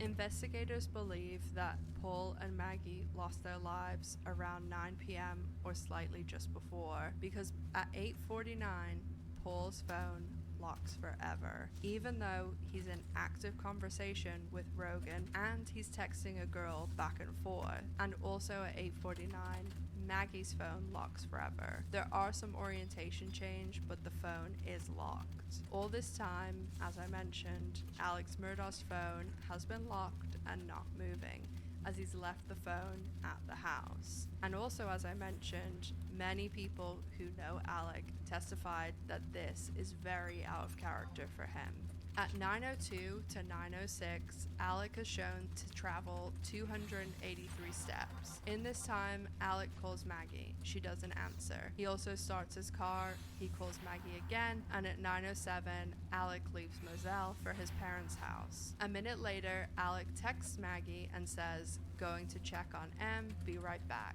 He drives to his parents' house and makes several phone calls. Actually, a lot of phone calls. He calls Buster, he calls his brother, he calls his best friend Chris Wilson, and he arrives at his parents' house at 9:22. Alec's phone shows several steps.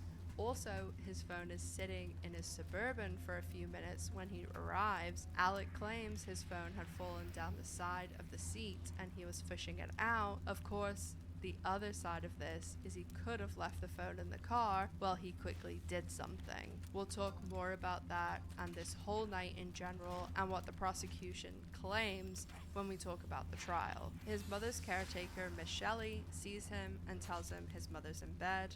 He's at Almeida for 20 minutes, leaving at 9:43. Alec arrives at Almeida at 9:22, and by 9:43, he's leaving. Alec drives back to Moselle, and while driving, he makes several more phone calls, several to Paul and Maggie, and also sends text messages to them. 10 o'clock on the dot, Alec's Suburban turns into Moselle, and Alec goes to the main house.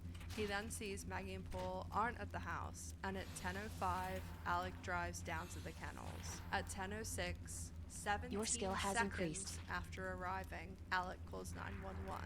In the 17 seconds, Alec claims he got out of his car, saw the horrendous Damn scene it. before him, went over to his son Paul, checked for a pulse, tried to turn Paul over, picked up Paul's phone that fell out of his pocket, put it down, ran the 30 feet over to Maggie, checked her pulse, and then called 911. Due to Moselle being quite far out and pretty late at night, it takes about 20 minutes for the first police officers to arrive. While on the phone with 911, Alec goes to get a gun from the house. We have the body cam of the first officer on the scene, and we can get quite a large amount of information from this. I do just want to put another warning in here. I am going to be showing some of the body cam. Mainly it is of Alec and the cops, and Paul and Maggie's bodies are completely blurred out, of course, but there is some blood on a sheet that you may see, and also just the whole thought behind, like, this is a real crime scene where two people really lost their lives. So I just want to put that warning out there for anybody who wants to either skip or just exit the video altogether. I totally understand. So if that's not something that you want to hear or see, skip to the next chapter. There's only a little tiny bit of this section left, and all the timestamps are down below, so just skip to chapter 5. When the cops arrive, Alec is wearing a white shirt and grey shorts. Bank that for in your memory for later. Despite saying that he checked the pulses of both Maggie and Paul, Alec did not have one drop of blood on him. The cops begin investigating and they collect evidence from the kennels only. That evening, the cops interview Alec along with his personal attorney, who also works with him, Danny Henderson, tying him to one story, which was, I took a 45-minute nap and didn't see them, went to my parents for an hour and a half and came back. When really, he actually saw them a few minutes before they lost their lives, and he was only at his parents for 20 minutes, not an hour. One other thing of note to hold on to is that evening, Alec called all his family members, every attorney from the firm, and they all traipsed through the house. Some may even suggest that this was his plan, having a huge group of people stomping through his home and grounds, which at that time was a crime scene. So all those people coming in and walking around, touching things, it destroyed any possible evidence that had been left behind, as neither the police nor SLED went to the house that evening, and they didn't collect any evidence from the house. We'll talk about that a lot more during the trial chapter, but it's even things as simple as if Alec changed his clothes and had a shower and washed evidence down the drain, that if they went that night, they could have retrieved that evidence. But by the time they did show up with a warrant to search the house, that evidence was long gone. But we'll discuss everything the cops discovered, everything they didn't discover, and just what happened that night in general at Moselle, or as close to knowing what we can. We'll discuss all that in the trial chapter, but first we have one short chapter to discuss something wild that happened, because next chapter is when things really become undone. When Alec Murdaugh's world begins to finally unravel, and he's finally caught in more ways than one. This chapter will be brief before we get into all of the crazy events of the trial, but this chapter is still full of bizarre and wild happenings. After the murders in June, for the rest of the summer, the authorities stayed very quiet on what was happening with the case. No suspects, no sketches, no weapons, no information, no leaks at all. Also, due to the events, Alec's law firm PMPED had paused all discussions with him. Well, I mean, these are good old boys, funds. you know. And very importantly, Alec's theft was also not. That's City Hall. What did you by the think was going to Boat Crash happen? Civil case, as there was supposed to be a hearing the week that Maggie and Paul lost their lives. But of course, with the events, the hearing did not go forward as planned.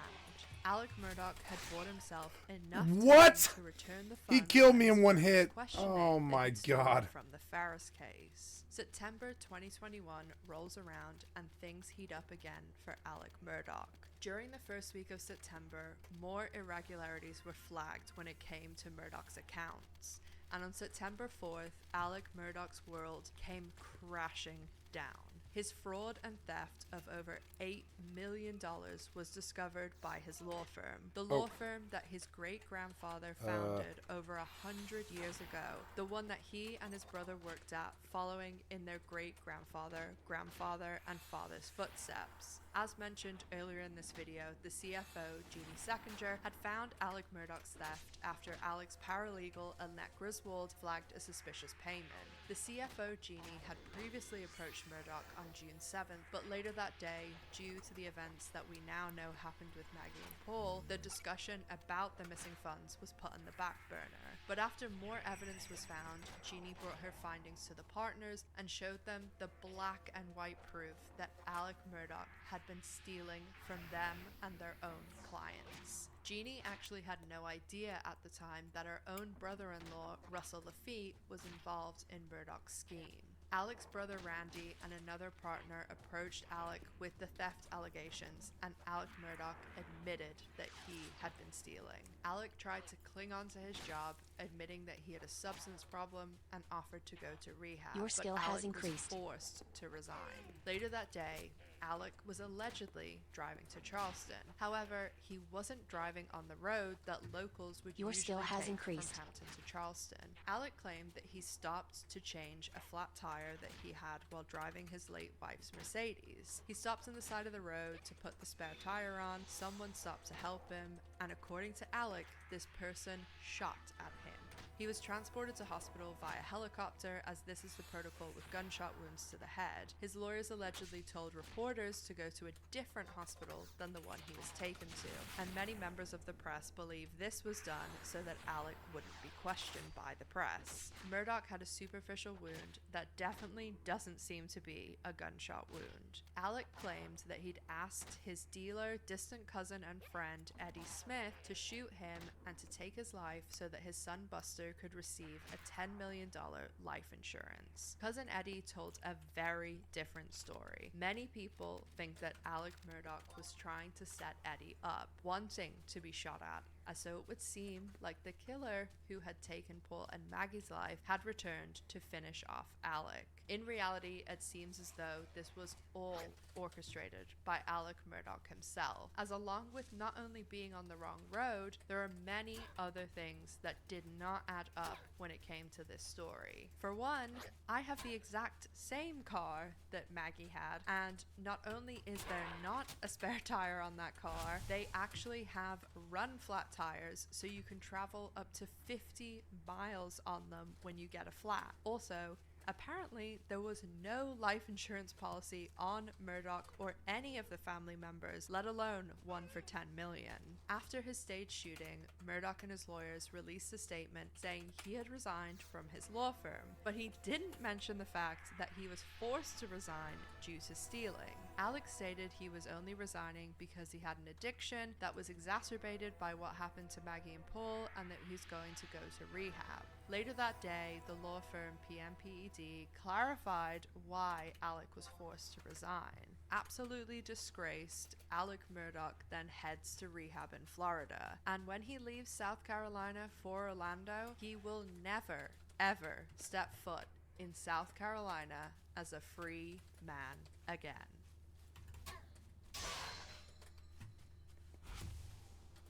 So now we're going to discuss the trial, and given that the trial was 6 weeks, I cannot go into every single detail that happened at the trial, but I'm basically going to go over what the prosecution alleges the motives were for Alec Murdoch to commit these crimes, and we'll also discuss the witnesses and where we basically ended at the trial with what the prosecution was saying, what the defense was saying, and things like what evidence did we have, what evidence didn't we have, and go through everything with the sentencing as well. So I'm going to jump straight into that. And September 3rd, as we've just previously discussed, Alec resigns from his law firm because basically he had to because he was stealing. And then on September 4th, he is shot. 2 days later, when he's discharged from hospital on September 6th, Alec goes into rehab in Orlando, Florida. And when he is leaving rehab on October 14th, 2021, Alec Murdaugh is finally arrested.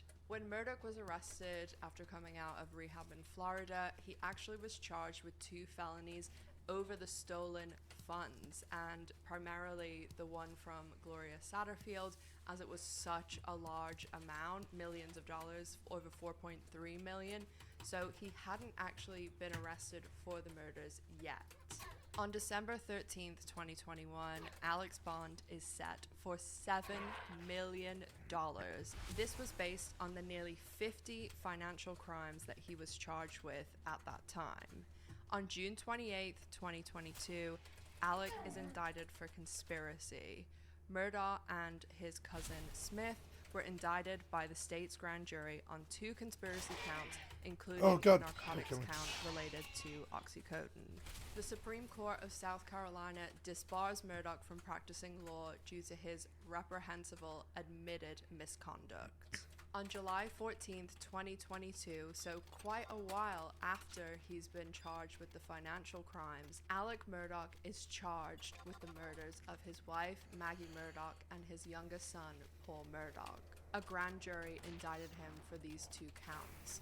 On July 20th, 2022, Alec Murdaugh pleads not guilty at a bond hearing. What say you, Richard Alec Murdaugh? Are you guilty or not guilty of the felonies wherein you stand indicted? Not guilty. And his bond is actually denied. In December 2022, Alec is charged with tax evasion, and then on January 23rd, 2022, the trial finally begins with jury selection. So let's start with a very loose timeline of the trial and some of the big key events that happened. So the trial started, as I said, on January 23rd, the jury was selected, and on January 27th, the police testified that when they arrived at the scene, there was not one drop of blood on Alec's clothes, and this was even though he claimed that he went and touched both of the victims and checked for a pulse. And as I said, you can see from even just like the blurred out scene that I talked about with the police when they come and investigate the crime scene, there is absolutely just blood 300 everywhere. now. And you can see at one point there's even a police officer, when they're holding up the sheet that has blood all over it, that he's trying to look for a place to plant his foot because there is just blood and body parts and bone fragments, skull fragments everywhere. So there is no way that anybody could touch either of those victims and not get a drop on them. When Alec's lawyers cross-examined the detective who talked about the fact that he didn't have a drop on him, they also said, oh, well, he didn't look like someone who had just committed this crime. I'm really sorry that I have to be so sensitive about my language when I'm discussing the crime. It's completely YouTube. They will suppress the video if you don't. They suppress videos if you don't monetize them, and I've had that happen before too. So in order to be able to monetize it, I have to be careful with the language, and I have taken the monetization off videos before so that I can discuss them, and they just get completely suppressed, and it's not even worth doing. That's also why I don't do sponsorships, because I don't want people, one, to not watch the videos or to have to like skip through or something because the sponsorship, I mean, it's interrupting the video, let's be honest. And also I think it looks not the greatest to be discussing not only things like this, crimes, but also discussing scams and frauds, and then you're putting in some sponsorship. So that I just wanted to put that in there about the sensitive language. So sorry, it's not something I choose to do. So anyway, when they're discussing the crime, Jim Griffin, Alec's lawyer, basically says to the detective that, well, he didn't have blood on him, so he couldn't have committed the crimes. And she says, well, he might not have been wearing those clothes when he did it. We know that he was wearing those clothes when he went to check for the pulses because, you know, he called 911 and the police arrived. But this is where also that video that I said to bank comes in, because Alec, as you've seen through the footage I've shared, when the police arrive, he's wearing a white t-shirt and grey shorts. And when his housekeeper, Blanca, was asked about what he was wearing for work that day, she said he was wearing like a seafoam polo shirt and khakis, his normal work shoes, and a blue blazer. So most people, I know, even myself, like when I get home from work, I normally get changed into like a t-shirt and sweatpants or something. Most people change once a day unless they have, and then obviously your pajamas, unless they have, you know, a job where they're working a lot outside, they're getting very dirty, or they have, I don't know, like horse riding. I used to change a lot when I did that because you have specific clothes for that. Or if you you know, lived 20 years in Florida, sometimes you change a bit more there because it's hot. There's no reason that Alex should have changed 3 times. So he had always told police that he had just changed the once. And really, we found out he actually had changed twice because this video was uploaded to Snapchat that Paul took, where he's wearing like a light blue button-up dress shirt and khaki pants as well. And this outfit, if he committed the crimes, he would have been wearing that outfit, and that outfit was never seen again. The shoes, the shirt, nothing. And they ask Alex's housekeeper Blanca about it a few times on the stand, and she says she never saw it again, and it just was not what he was wearing to work that day. So he did try and insinuate that he was wearing that light blue and what he was wearing in the tree video to work that day, but Blanca testified that he was not. So speaking of Blanca, actually Alec Rain is tried bad. I to better pressure go. Blanca into lying for him, and that was over the whole what he was wearing, and he tried to basically tell Blanca that he was wearing that, and obviously she's very sharp, which you can tell on the stand, and she knows what he was wearing that day. And Blanca wasn't the only person he tried to manipulate and, you know, plant some false memory. Basically, he also lied to Michelle, Fuck, who my was torch his is gone, mother's huh? caretaker. And as we know from all the data with the phones and OnStar and everything like that, you know exactly to the second how long Alec was at Almeida. But at this stage, they hadn't got all that information yet. And it was when they were still at the investigation stage, and basically Alec was trying to tell Michelle that he was there at his parents' house for an hour and a half, so including driving time, and saying, oh yeah, I visited for an hour, when really he was only there for 20 minutes. And Shelley then obviously testified on the stand that he was only there for 20 minutes, and he was actually at Almeida a little bit longer than that, and that is because when he arrived, he alleges that he was trying to get his phone out from behind or like down the side of the seat, but most people believe this is when he was getting rid of not only the murder weapons but also his clothes, because there is this time that you cannot allocate. His phone was in the car, let's just say that. So like when he was down at the kennels, and we know he was there because there's recorded evidence of it, but his phone was still at the house. He could have just left his phone in the car while he went and hid something at his parents', and then later obviously he went back, got those weapons, and then dumped them somewhere. Oh, damn it! You won't stop swinging. You're like, shot, shot, shot, shot on a single button press. She's like, shot, shot, shot, shot. And I'm like, please stop attacking. Please. So February 7th was a pretty fucking big annoying. day. She's like, shot, shot, shot, shot. And I'm like, no, I don't need you to attack 7 times. I clicked twice. Come on, man. See, it's like... There, see, like long after I stopped pressing the button, she keeps going. It's like really weird. Yet, see, a possible motivation for Alec. So Jeannie went into Alec's office, as I every game's got a basically did, like, problem. quick It's so summary of this annoying. in the chapter about Moselle. And Jeannie went in on June 7th, which was the day that Maggie and Paul lost their lives, and told Alec that she believed he had stolen these attorney's fees from the case that he did with his friend Chris Wilson. And this is when Alec got the phone call about his father being terminal, and then immediately that's when Jeannie changed the conversation and kind of just left it on the back burner for then. So the prosecution alleged that that created sympathy, so it bought him time, because he was able to then go and get money and replace it in Chris Wilson's trust account so the firm wouldn't find out.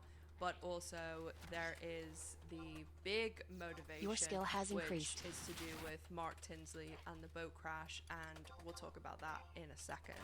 On February 15th, Maggie Murdaugh's sister testifies about a strange conversation she had with Alec, and this was to do with Alec Your saying skill that has his increased. number one motivation was to clear Paul's name over the boat crash incident, when Maggie's sister, whose name's Marion Proctor, was saying Your that skill her has number increased. one motivation would be finding out who took the lives of Maggie and Paul. On February 21st, Buster Murdaugh took the stand. This is Alec's Your skill only has living increased. son, and he mainly testified about his father in a positive light, about, you know, his upbringing and things like that. So there wasn't really anything too significant that Buster said on the stand, because obviously most of it was in Your a skill has positive light increased. for his father. February 23rd and 24th, Alec Murdaugh takes the stand in his own defense.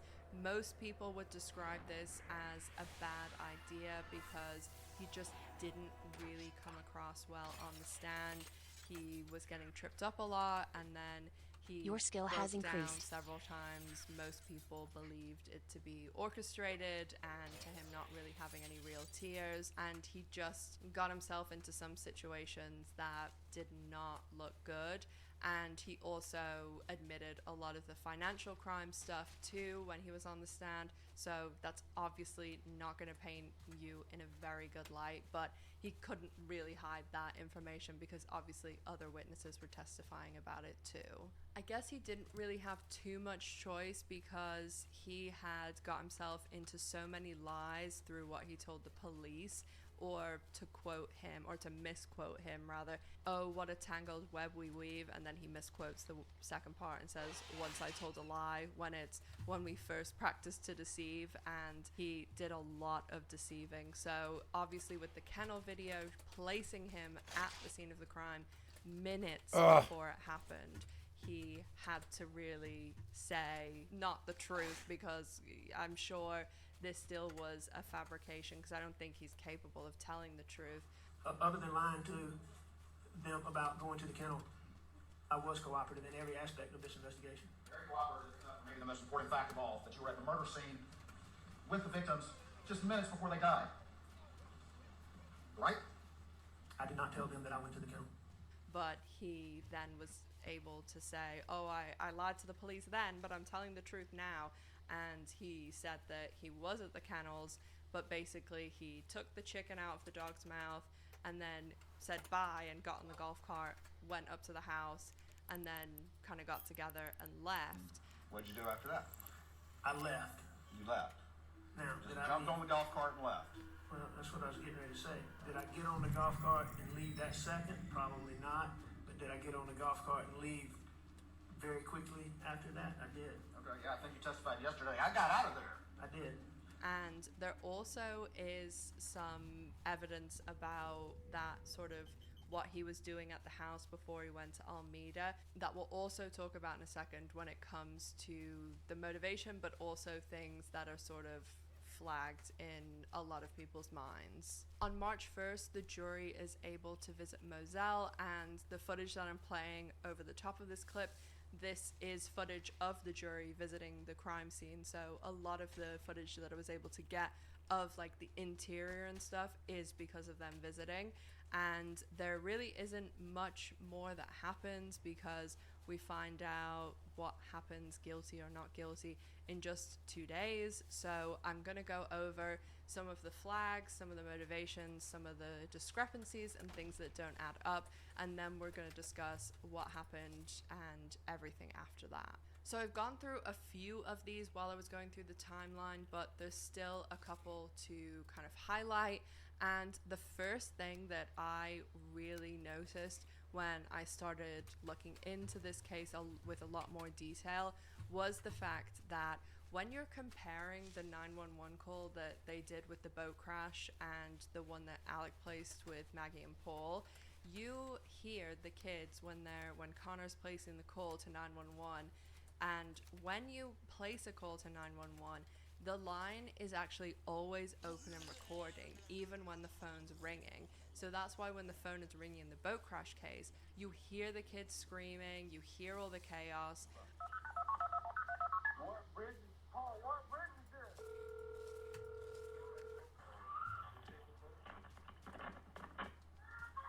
911, where's your emergency? Hello? Police, fire, EMS? Hello? But when Alec calls, you don't hear anything. You hear like a little bit of dog barking maybe and just like background noise, but his screaming and crying and, you know, the sort of heavy breathing and things, that doesn't start until the operator picks up the phone.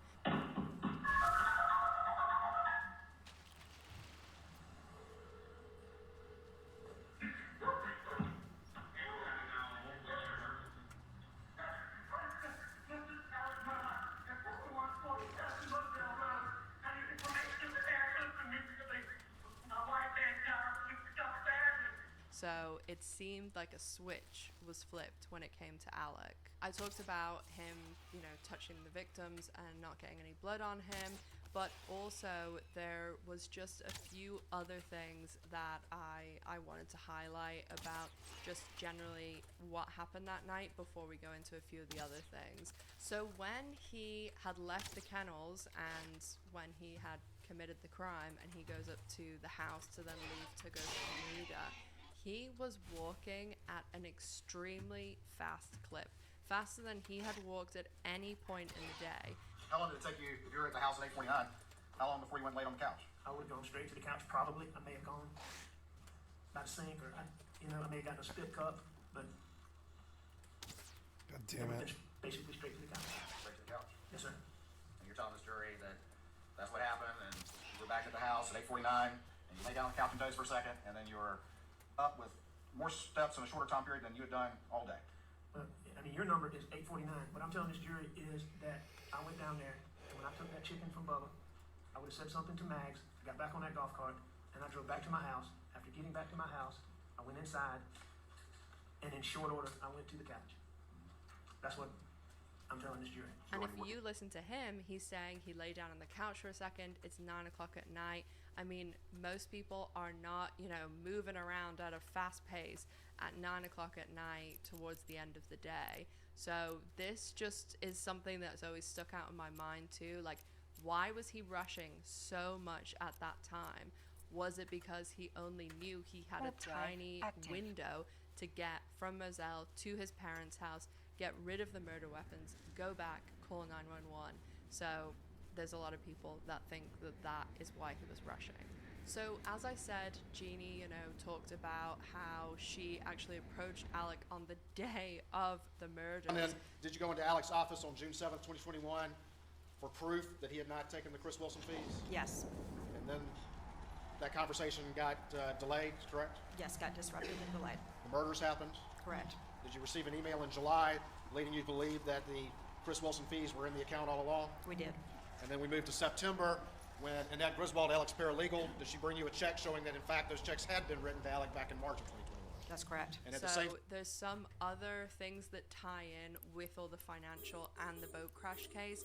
The biggest one to me is what the prosecution alleged the motivation was, and that was that it was Paul that Alec was getting rid of because he not only was looking at a very expensive civil case where they would come after Alec for like $10 million, there also was the criminal trial, and just in general, people, you know, not really being too friendly to the Murdochs after what had happened.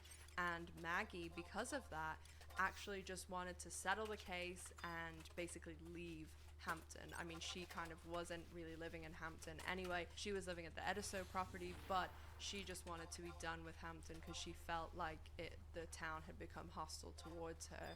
But the biggest part of that is the fact that Mark Tinsley, who was the lawyer for Mallory Beach's mum, Renee, he is the same type of lawyer that Alec is, in the sense that they are plaintiff's attorneys that basically are Your skill has going increased. after companies or people for injuries, deaths, things like that that have happened, and coming after those people. Your or skill has companies increased. for a financial settlement, or going to a jury trial so that the jury can get them a financial settlement or a financial amount, because that really, Your skill has it's increased. not going to bring the person back or heal injuries or heal trauma, but it is holding the person or the company somewhat accountable. So with Alec and Buster being involved in the civil case, and as I've discussed before, Mark Tinsley had made it known that he wasn't just going to put a fix on this and let Alec, you know, pay the insurance money and be done with it. He was coming after Alec for allegedly $10 million, and Alec had told him, "I'm broke." Mark said, "Show me, because I don't Your skill believe has you, increased. because you're a rich lawyer that is, you know, settling all these cases, and you have generational wealth." And the idea was, if you say you're broke, show me the books, and they had refused to with the response to this interrogatory, as well as others. Is that correct? Correct. What I'm trying to do is put pressure. He doesn't want me to have access to his accounts. At the time, I think it's because I'll see how much money he actually is making and how much he has. And so, you know, that's what I'm trying to do, is put pressure on him to force him into a settlement. You don't want it disclosed? Here are the keys Your to the skill jail. has increased. You enter into an agreement, and let's go settle the case. In the event, though, he doesn't settle in response to this, what information are you trying to get? Well, it's certainly not a number. It's certainly not Alec's estimation of what his net value is. I wanted the account skill because has I knew increased. that the only way that he could be broke is that money had been hidden. And so I was going to look for and trace or begin that process of doing that. So Alec knew that he was on a clock, that Mark was coming for his financial information that would expose everything to do with the fake Forge account and all the financial crimes. But also, with the civil case, he was coming for $10 million for Alec, which he didn't have. And it's also important to remember, this was Alec's bread and butter. He knew exactly how these cases work, how these civil cases and settlements work. He knew that if someone was a victim of a vigilante and the life of their wife and son was taken, that they would not be held responsible in a civil case. Because, as Mark Tinsley puts it, nice people get good verdicts. Understand or have an idea of at least what had happened to Maggie and Paul, how they had been killed? I did. Did that have any effect, that tragedy of their deaths, did that have any effect on your assessment of the boat case and how everything fit together, if things were how they initially appeared? Yes, it did, and it would have ended the case. It would have ended the case against who? Against Alex Murdoch. And explain that to the jury. Why? What had changed after this terrible tragedy? When you have a civil case, nice people get good verdicts. You really have to motivate a jury to want to help somebody in a civil case. And so if you compared, say, Attila the Hun with some sweet grandmother, who gets a better result? It's the sweet grandmother. If Alec is the victim of a vigilante, nobody's going to hold him accountable. Doesn't make any difference what he did or how clearly what he did contributed. The case would be over against Alec. The sympathies of the case have changed if Alec had truly been, his family had been the victim of some vigilante or something like that. The sympathies would have changed if that had been true. Assessing those sympathies and those emotions in a case like this is what you do as a plaintiff's lawyer, is that correct? It's what we try to do. And it's what Alec Murdoch used to do as well when he was a plaintiff's lawyer. I think he was good at reading people and knowing what made them tick. And when somebody has something happen to them like that, like a tragedy, they aren't going to be held accountable no matter what they did. If Alec is the victim of a vigilante, nobody's going to hold him accountable.